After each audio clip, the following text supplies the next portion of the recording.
All right, first and foremost, of course, I got to give all praises, honor, and glory unto the Most High God, Yahweh. And I do so in the name of His only begotten Son, who the world ignorantly calls Jesus Christ, Yahweh Shai, a black man. Always got to point that out. It's your brother, Chief Priest Alazar Ben Lawyer, a.k.a. the Guerrilla Hebrew. Back at y'all with another installment of the Issa Guerrilla podcast. This is episode 8. All right, we're fresh off the heels of what's been our biggest episode, which is the 6ix9ine debate. All right, before I go into what I really want to discuss and get into as far as the various topics I want to discuss on this installment, I want to say something about the last installment. Okay, a couple people had an issue with that podcast.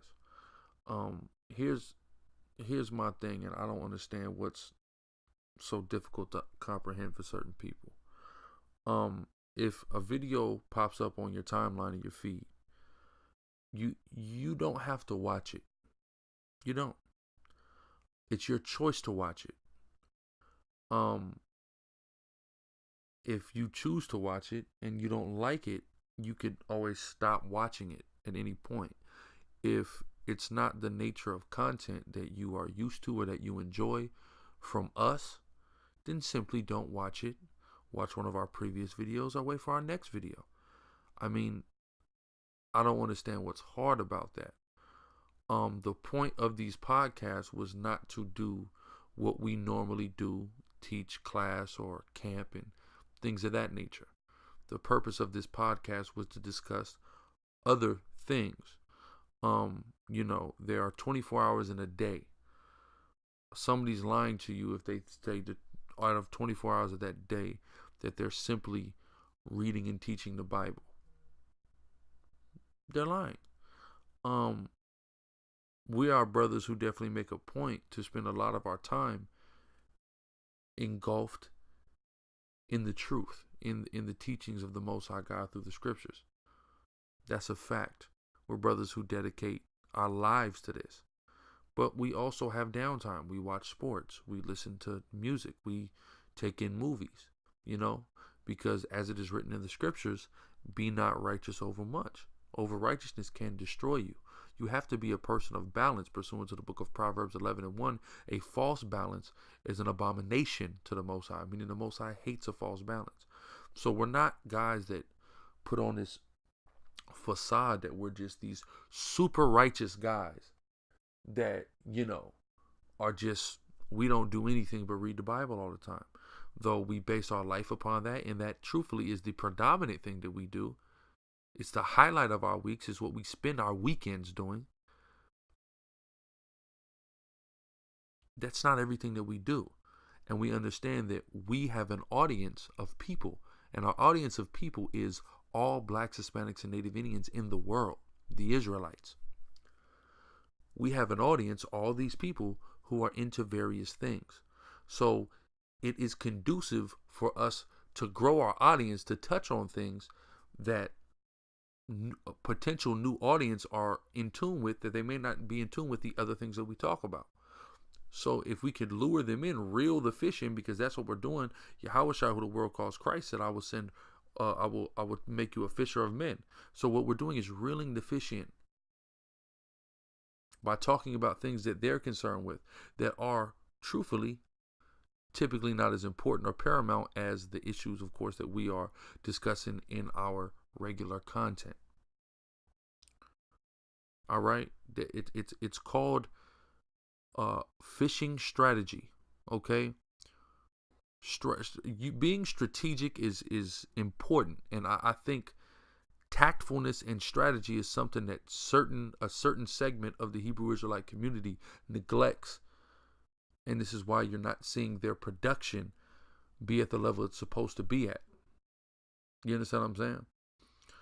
So people have to understand that there's a reason why we do this. And if you don't like it, you ain't got to watch it. It's that simple. Sometimes we're going to talk about things that are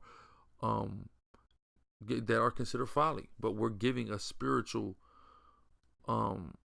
perspective on it as well. We also have a spiritual insight. There's a spiritual side, or there's advisory statements that can be made about all these situations that could turn them into learning experiences. So never get that twisted, man. It's kind of disheartening sometimes to see individuals do this, especially individuals who don't have truthfully a body of work or spiritual production themselves that can be critiqued to the same level that they want to go around and critique everybody else that all they do is consume from. It's ridiculous. Truthfully, it's absolutely ridiculous. So, again, if you don't like it, the solution is don't click on the podcast, period. It's something I do maybe once, twice a week. When I do it by myself, it's under an hour. If I do it with the bros, it's under 2 hours. Meanwhile, we're on the streets for hours, our whole Saturday. All Friday night, we at class. And then when we finish that, sometimes we talk about other stuff. Or if I'm just by myself, I'm doing this right now by myself. It's 4 o'clock in the morning. I spend a lot of my day editing videos, answering calls, giving counsel, answering questions about the Bible, studying, preparing lessons. When we say we have dedicated our lives, we're not playing. Like, we really did. Like, this is really like my life and has been for some time. So if you don't like when we digress a little bit and maybe talk about other things, I mean, then just ignore it and wait until the video comes out of us doing what you like to see us do, which would be the majority of the content on any of our channels. This podcast thing, we had a podcast. We did a podcast series before. I had a short-lived podcast series, I think, Guerrilla Warfare. I only had 3 or 4 episodes, I believe. Then we did the Super Predators, which had about 9 episodes. So now, this is my 8th episode of Issa Guerrilla. And even those podcasts were more along the lines of what we typically do. So I wanted to kind of come outside the box with this. All right. And I like what's going on with it. And I'm going to continue doing it if it be the will of the Most High. Matter of fact, I'm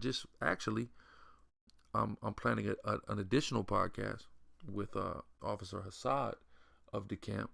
We're going to do the Biracial Angels Beige Rage podcast that we'll be doing as a tandem, if it be the will of the Most High. So y'all stay tuned for that. And guess what? If you don't like the podcast, don't click on it, period. It's literally that simple.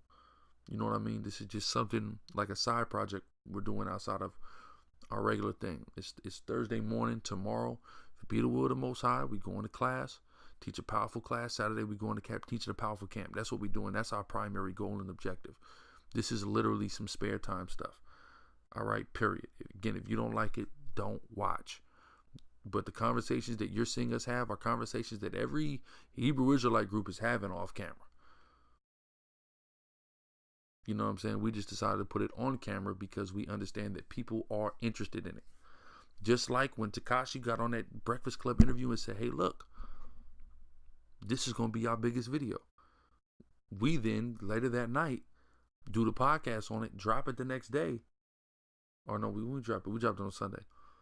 And it's been the biggest podcast video. You see what I'm saying?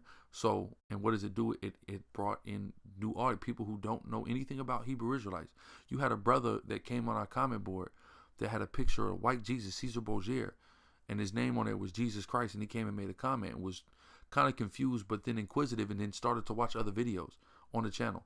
See, that's why we do stuff like this. But people who ain't out here fishing for real and really trying to gather the lost sheep of the house of Israel, who are the possession of Most High and Yahushua, like, you wouldn't understand how to be strategic in getting the fish to come. You understand what I'm saying? Like, but we do. So don't worry about it. We got this covered through the Spirit. Don't even worry about it. But I just wanted to make that introduction. I wanted to make that clear. Just because it was on my mind. All right. I want to move on to a 6ix9ine update because, of course, there's been some new things that have occurred since the video came out, the podcast came out that we did on it.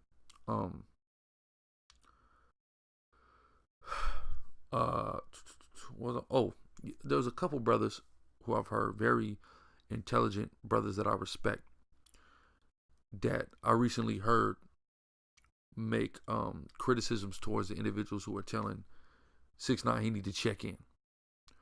I recently heard, or not even heard, I heard one of them, I think, and I read the other one on Facebook. But they made one of the most profound points about this whole check-in situation. And And the point was, number one, y'all don't make the Chinese man check in, the Arab man check in when he puts a store in your hood that you go and buy all your swishers and your malt liquor and your kids going to buy that candy from. You don't make them check in. You don't make the Korean check in when he's selling your girl her beauty care products, her cosmetic products, and things of that nature. You don't make the Arab man do it. You don't make the white man do it when he's buying up all the real estate in your hood. None of those individuals have to check in. None of those individuals really have to live their life of fear of harm from any of y'all. Even though some of them have an irrational fear. But the fact is, a lot of y'all would never have this type of energy, aggression, or threat of that type of violence towards any of them when they're a far bigger threat to you and what you represent than Tekashi 6ix9ine. Let's be real. If you look at that individual like a buster, like a punk, it's been plenty of buster and punk ass bloods that existed. And it's not just limited to the bloods. Every gang has had plenty of busters and punks. Let's just be real. The minority of any hood is riders. Period. Everybody who knows gangs and gang culture and been around gangs knows this is a fact. The majority of a hood are not riders. It's the minority that's riders. Period. So if him being a quote unquote buster or misrepresenting is really the issue, y'all got plenty of niggas that's done that. But nobody is a bigger, and your hood still exists and thrives, but nobody is a bigger threat to your hood than the individual that's looking to displace you. Nobody. I'm going to isolate Slim 400 in this situation. Compton, Watts are on the radar right now. And all of South Central. The whole quote unquote South LA is on the radar for an overhaul level of gentrification. It's happening in Inglewood. It's happening in the Fruitown Brims. Not the Fruitown, not the FTPs, the FTBs over there by USC. And it's going to happen more. I was on a real estate website a few months back, and I was looking at apartment complexes in South Central, or what was used to be called South Central, not technically South LA. When I tell you that they got whole apartment complexes that you can have multi-units, multiple tenants in, paying you cash money every month for less money than they got cribs out there, that's real. I'm seeing 10-unit apartment complexes for $400,000. It's hard to get a house in Southern California for that price. At least coastal Southern California. I don't know about the Inland Empire and the East and the desert and all that. But coastal Southern California, it's difficult to get a home for that price. You understand what I'm saying? They had whole apartment complexes. 10 people in a unit. You charge each of them 10 people around $1,000. You're making $10,000 a month. You pay a property manager $1,600 a month. A maintenance man, something around that a month. You at a what, 32? I mean, at the end of the day, you still taking over $6,000 home a month for a place that's mortgage won't be that high. And you know what is in the description of all of these places? This is a great investment. Get this at this low price while you can, because this area is changing. That's what's in the description. This area is changing. What's changing about this area?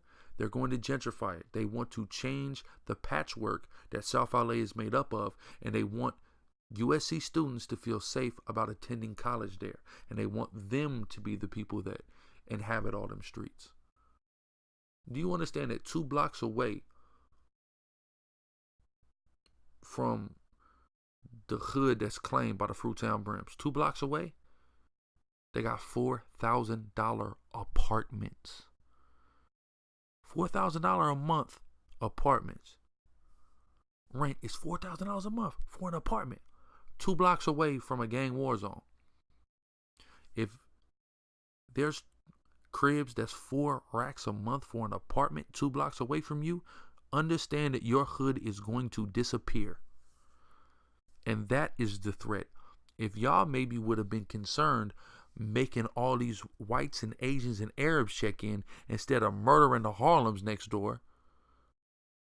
This is to the Fruitown Brims now. Maybe you would have a hood. You understand what I'm saying? See, when you deal with like the quote unquote mafia, when something has a air of being a mafia, you know, as a crime syndicate, a crime organization, a criminal outfit, they look at a street gang as small time criminals, right? Small time criminals.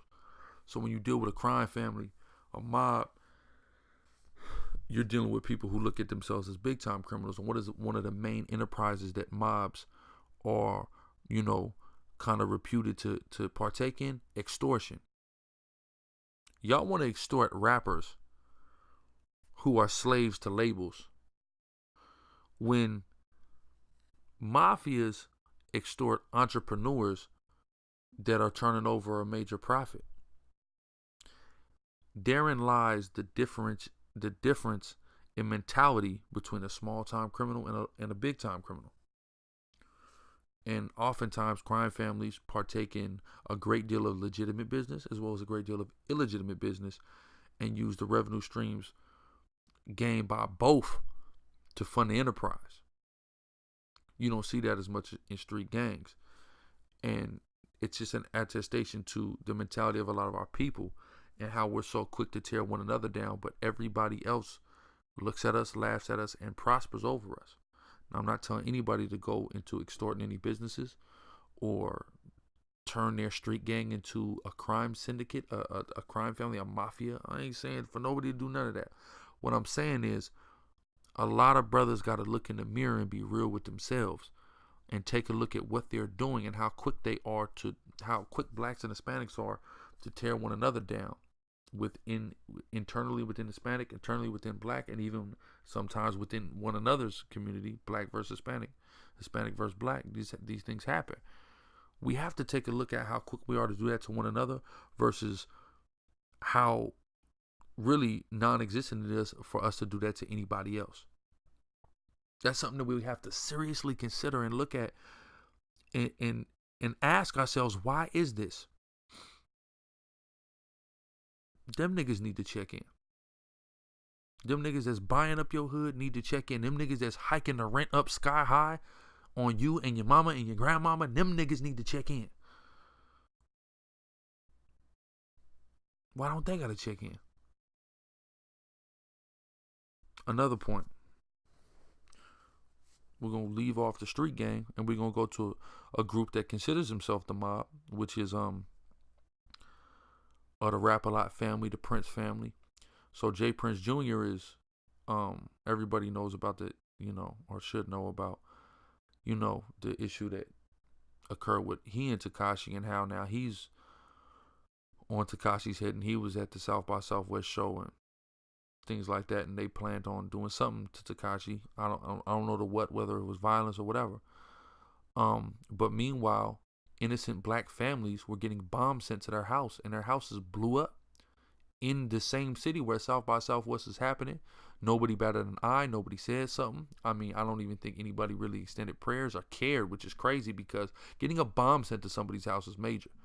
That's bigger than getting shot down by the cops in the street, which is also a heinous crime that has to be spoken out about and is total, outright, unjustifiable murder and a part of a greater genocide that's been taking place with our people. But a bomb to somebody's crib, that's major. That's a major act of domestic terror. But that nigga that sending them bombs ain't got to check in. But Tekashi 6ix9ine do. And all he do is make music. Like, what does Manager Treyway say? He doesn't harm anybody. He doesn't threaten anybody's life. This nigga don't just threaten people's life or harm people. He's blowing people up. Why don't that nigga got to check in? See, we really got to reevaluate our mentality. We really got to evaluate what's important. We really got to reevaluate what we give our energy to. How we think. That's got to be, we really got to be born again. That's why what Yahweh Shai, the world calls Christ, spoke about in John the 3rd chapter is so prolific. One must be born again to receive eternal life. People think being born again is going to some goddamn church and letting some pedophile take you and dunk you in a goddamn hot tub. That's not what being born again is. What being born again is a transformation of your mind. That transformation of your mind, truthfully, can only come appropriately from understanding the laws, statutes, and commandments of the Most High pursuant to Psalms 19:7. That renews your mind. It changes you. It transforms you once you begin to get to know the Most High God, your creator, and understanding what he does and does not want you to do and what he deems acceptable and unacceptable. Understanding those things will have you stop thinking in this type of mentality. Hopefully, I would hope. It don't even do that to everybody because some people don't truly internalize it. But once you truly internalize it, you will stop moving in that spirit and you'll start analyzing and seeing things for what they truly are. And you'll be thinking with a spiritual mind. You'll be allowing your spirit to transcend your flesh instead of vice versa. See, that's the problem. A lot of our people think too carnally and fleshly, and they let that move them, and that's what leads them down these detrimental paths. Period. But that's all I got to say on that. Moving on to the main thing that I'd like to talk about on this installment. The main thing I'd like to discuss in this installment is how I was attacked and brutalized by a monster this past Saturday.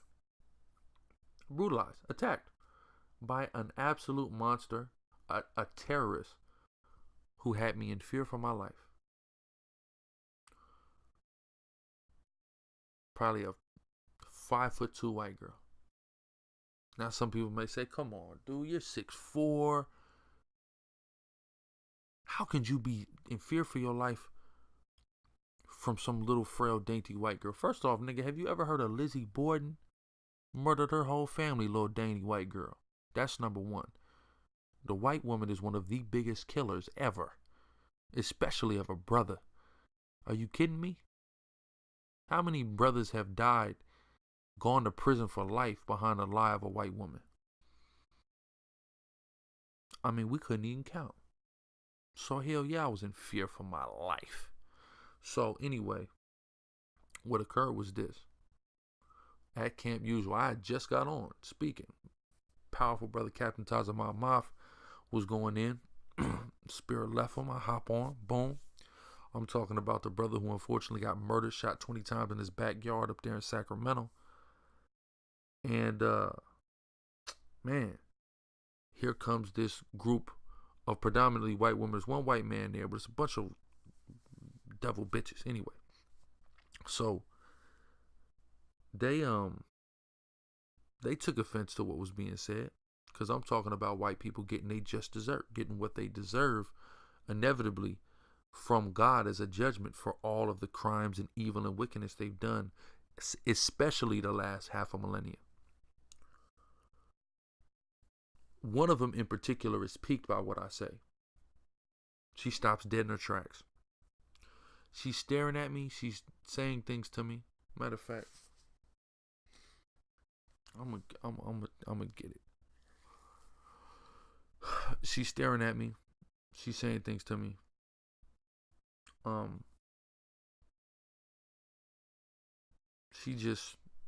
She's just appalled by what I'm saying. It's so crazy.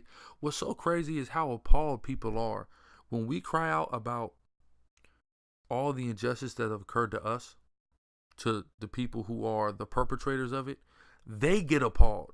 They're mad that we're saying something like that. That we even care that this happened to us, which shows how pompous the so-called white man is. When we said the white man, it's inclusive to his woman and child. It doesn't exclude his woman and child. All right, I want that to be very clear. How pompous they are, because they really look at us like we have audacity and nerve to bring up what has happened and what continually is happening to this day, present time. I mean, they look at us like, come on, like, how can you guys say this? Look at what we've done for you. We ended Jim Crow. We gave everybody equal rights. We let you guys run for office. Get over it. You see what I'm saying? Like, they really think we got audacity. So it continues. I'm not even, as y'all will see on the video, I'll probably play some of the audio now. Look for the video to come out soon. What I'm probably gonna do is I'm gonna try to put the video up on Patreon. I'll put it up on Patreon. Our Patreons can get it. I'll put it up raw on Patreon for the time being. So if you're on our Patreon, patreon.com/SICARI. If you're on our Patreon, a $15 pledger for the early access videos. Now you gotta be a $15 pledger for that type of content. You'll be able to see it. If you're not and you'd like to see it early, patreon.com/SICARI, SICARII. It'll be there. Hopefully by the time this is up, it should be there. I'm doing this Thursday, 4:30 in the morning. I'll probably have this up by Friday or Saturday at the latest. So yeah, it should definitely be there. So yeah, y'all see it, and then eventually it'll be up in its totality on YouTube. So just look for it, for everybody to see, Lord willing. All right. What is this? My bad. Get some text messages. So yeah. She's taking offense to what I'm saying. So anyway, what happens is she gets to a point where she's so offended by what I'm saying that she's and y'all see I'm not being too aggressive. I'm being reasonable. She's like, let me just say this. All right, say what you got to say. So we can engage back and forth. It can be a peaceful dialogue, but I'm still gonna let you know that you're the devil and you got something coming to you along with all of your people. She then proceeds to tell me, what am I feeding into my brain?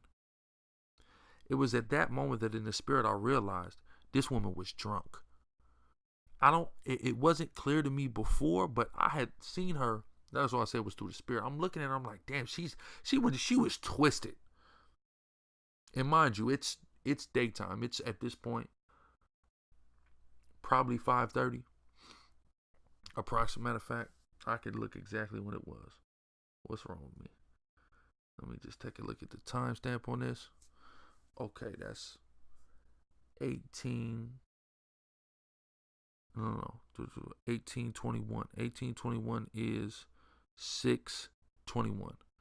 But it's like 30 minutes in. So okay, it's just before 7. But mind you, the sun, it's daylight savings, so the sun don't go down till around 7:30. So it's just before 7 when this incident happens, and she is twisted. Not walking messed up, twisted, but you can see in her face, her countenance was changed by the amount of alcohol that she has consumed from the day. So I look and I say, because again, she said, what have I been feeding into my brain? So I tell her, how much alcohol have you fed yourself today? And this is how I knew it struck a chord and how true it was. And I know that she struggles with alcoholism because she got really upset when I pointed out that she was drunk. In a passive aggressive way. So they're trying to pull her away. Mind you, it's a bunch of women and it's one man. It's one of the women that's their husband. And he's really just trying to pull her away. She keeps escaping him.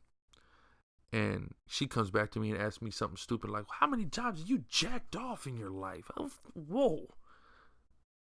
I'm just asking you why you're drunk. This is crazy. So, as if there's an equivalency there.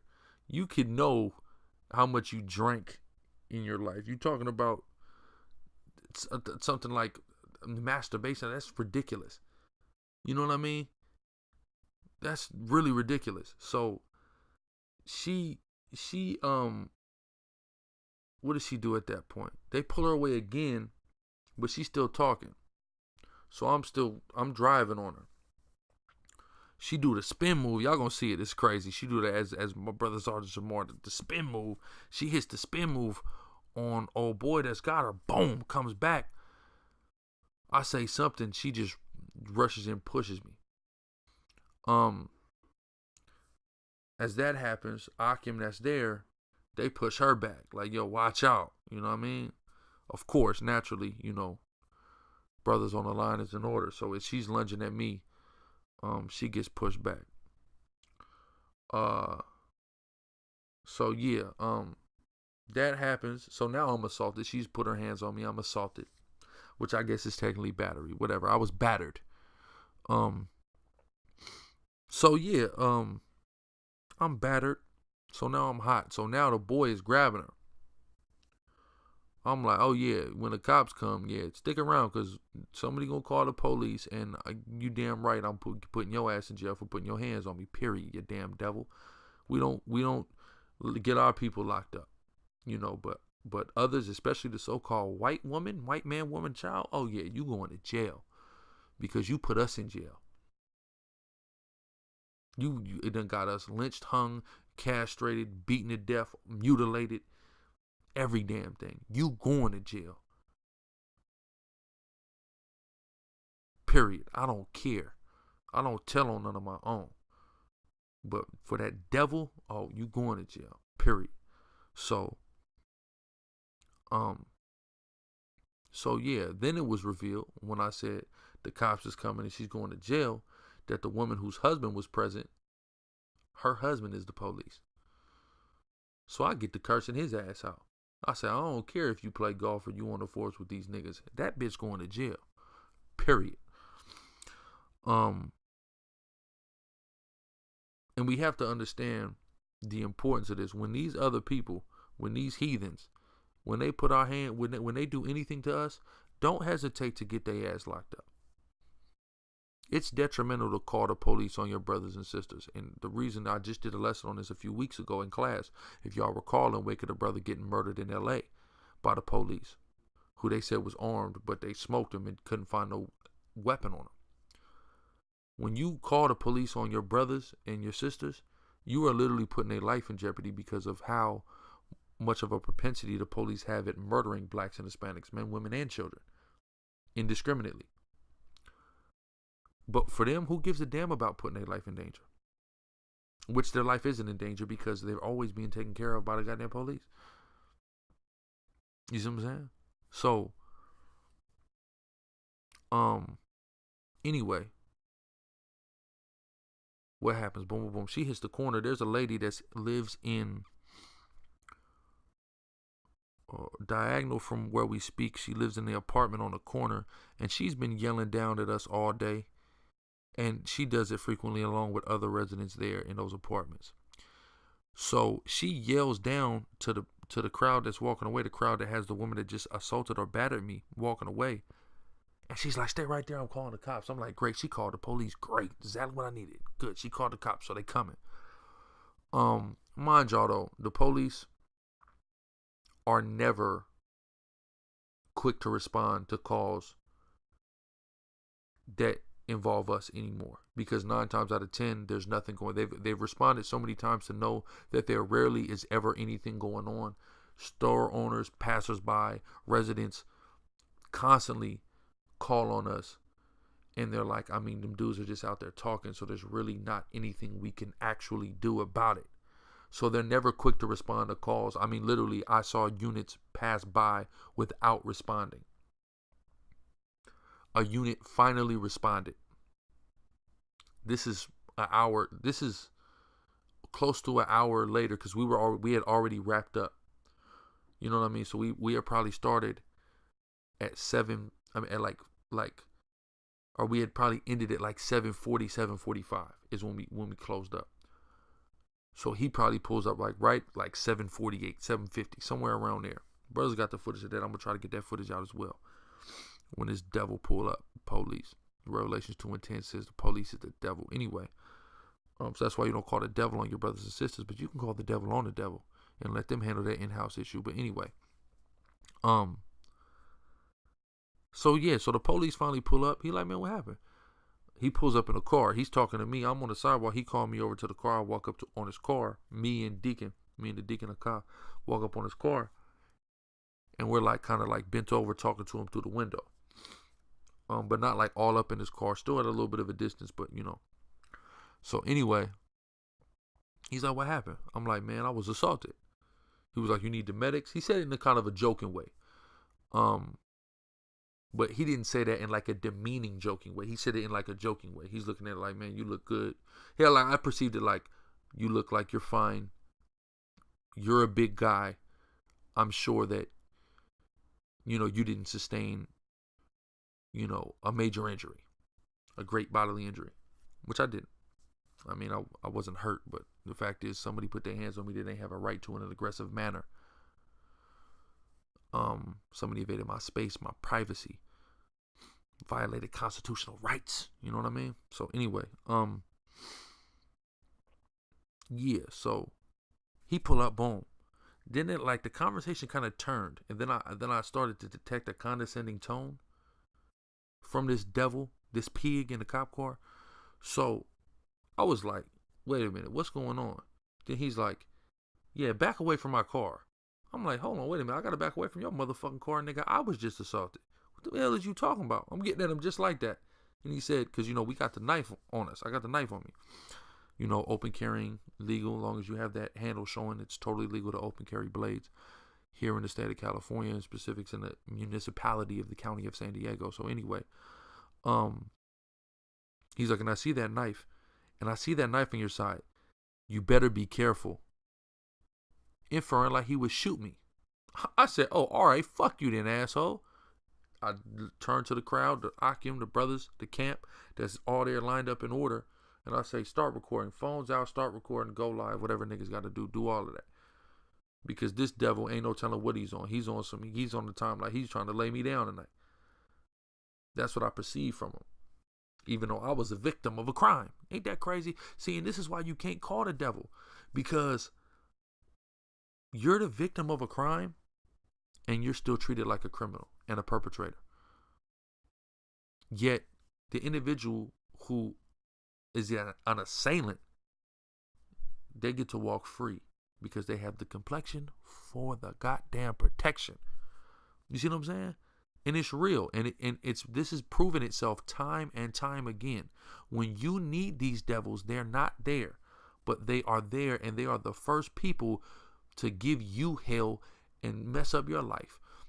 A lot of people are familiar with the situation that transpired in July when we were arrested while teaching the Bible. And we were arrested because a party unrelated to us, who had a bandana on his face, just so happened to go and assault somebody who was calling me a nigger while we was out there teaching, and I got arrested for conspiracy to commit battery. A person who I don't know did something to somebody that I had nothing to do with, outside of the person who was assaulted was saying negative things to me, calling me racial epithets on the street. Right? But I went to jail. And then I had to post a $3,500 bond. And shout out to the community, because y'all came through. Y'all definitely came through with that. Brothers sending their donations, sisters sending their donations, and they definitely helped out. All praises to the Most High God Yahweh in the name of His Son Yahushua, because ultimately that's who provided the Most High through Yahushua by, moving the hearts to do that. But that was something that inconvenienced, all that inconvenienced me. But I had to spend 12 hours in jail. It would have been longer had I not bailed out with a pregnant wife, expecting my first son. You understand what I'm saying? That's the inconvenience that I had in the middle of us teaching the Bible, edifying the people. I'm getting picked up, as well as a brother Deacon Akah. It's ridiculous. But we had to go through that for something that we didn't do. And what proves that we didn't do it is, when I got to court, they dismissed the case because there was nothing to go off of. The video was on the internet for free that everybody can watch. That clearly shows that I didn't conspire to do anything to anybody. So, of course, they had to throw it out. So I had to have my entire life inconvenienced for a crime that I didn't commit. But when a crime gets committed against me, nobody does anything. Just great, right? But I'm supposed to love the police, and I'm not supposed to say anything against the police, and I'm supposed to believe that them niggas is here to protect and serve me. That's a goddamn lie. Let's be serious for a minute. That's ridiculous. You understand what I'm saying? That's crazy. But all praise Yahweh Shem Yahushua, because it says He will deliver us from our troubles. All we have to do is have all hope, faith, and trust in Him, and serve Him with our mind, body, and soul. So we ain't tripping. But it's a fact. Everything that we say is constantly validating itself. These cops are the devil. They're not here for us. That's clear. And that's something that we already know. But it's just great to have testimony of incidents that demonstrate it. So when an asshole try to come up and gainsay, we can go to factual things that occurred and give testimony to say, nah, nigga, that ain't what's going on. Period. That's a beautiful thing, and that's something that I praise the Most High for consistently providing, man. For real. It's beautiful for providing at all, man. That's beautiful. Thank the Wada Abanawa Yahweh Bashim Mashiach Yahweh Shai. But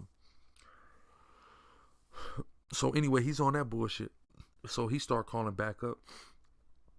In the meantime, the brother take the liberty of recording the number on his car and trying to get his license plate. This devil starts shining the light, flashing the light to try to blind the camera from being able to capture the number on his car and his license plate, backing his car up, doing all kind of crazy shit. Dickhead ass, faggot ass cop. So anyway, his backup come. He finally get out the car. He got some heart now that his boy is there. You know, you ain't shit without your boys. Anyway, backup come, boom. I could already tell by the way backup got out the car, he wasn't on bullshit. So backup called me over. He like, what happened? I'm like, look, I was assaulted, blah, blah, blah. He said, you want to take an incident report? Yes, I do. He explained, he said, all right, this is a battery. This is a misdemeanor battery. If we catch the assailant, we're going to serve them with a citation to appear in court. You go to court, we deal with it from there. I said, cool. Gave him my incident report, described a white bitch. That was it. Dickhead was trying to give one of the brothers in the camp a citation or a ticket for encroachment or some dumb shit like that. But, I mean, it ain't happened. But, you know, I mean, hopefully I'm going to get all that footage out. It's definitely, at least the incident footage is going to be on Patreon soon. So by the time this is out, it should be on Patreon. So definitely look for it. And the full video should be out to the available to the general public on YouTube soon as well. So look out for that. But I mean, it was just ridiculous. Absolutely ridiculous. But I mean, this is what we talk about and what we've been going through as a people. And guess what? This incident isn't isolated, and this ain't the first incident, and this won't be the last incident. If not for myself, then for other brothers. You know what I mean? Because again, like y'all hear me say in the video when I'm actually in this confrontation with this white woman who tried to tell me, forget everybody else. What about just me and you?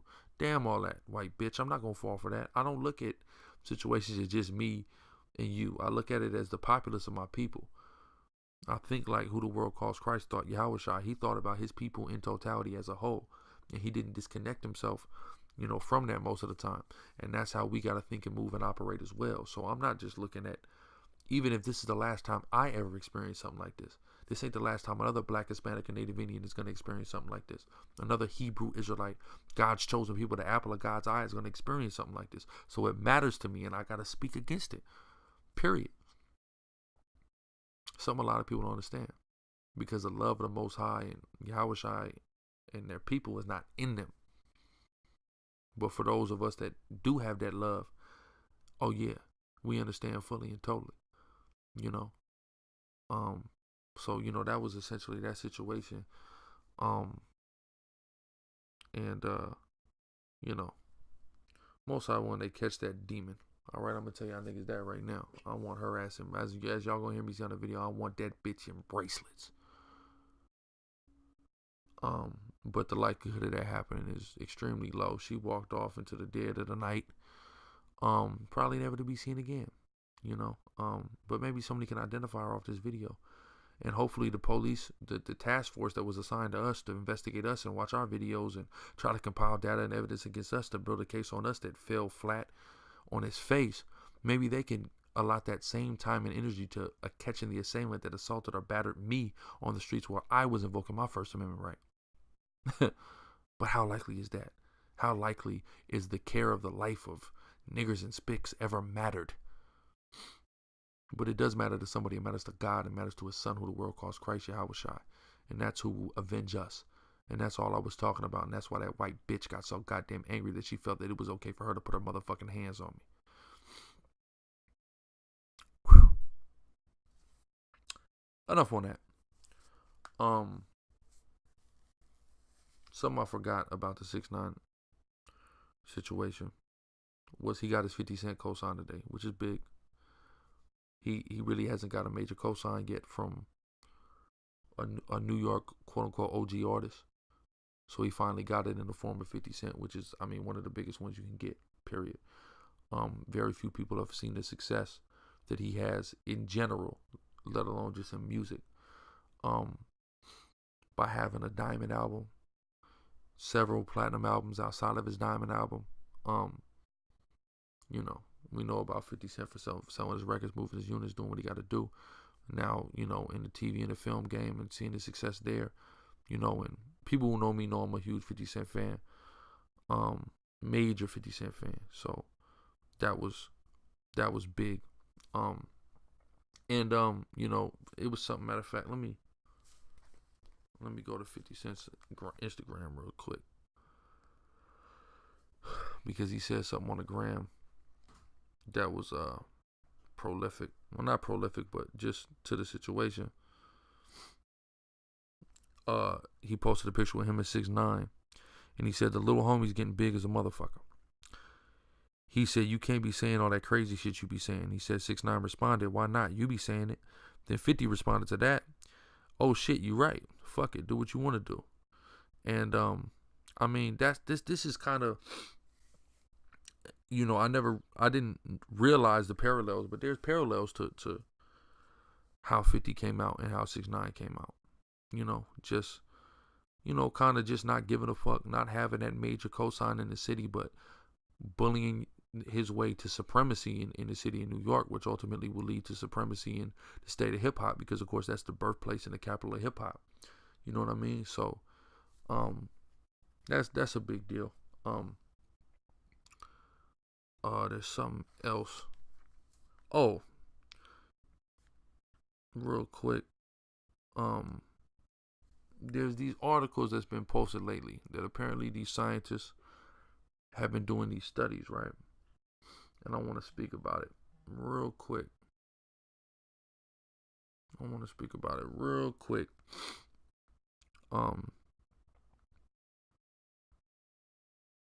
Okay, so this recent one that came out today, it says people who are always late are more successful and live longer, says science.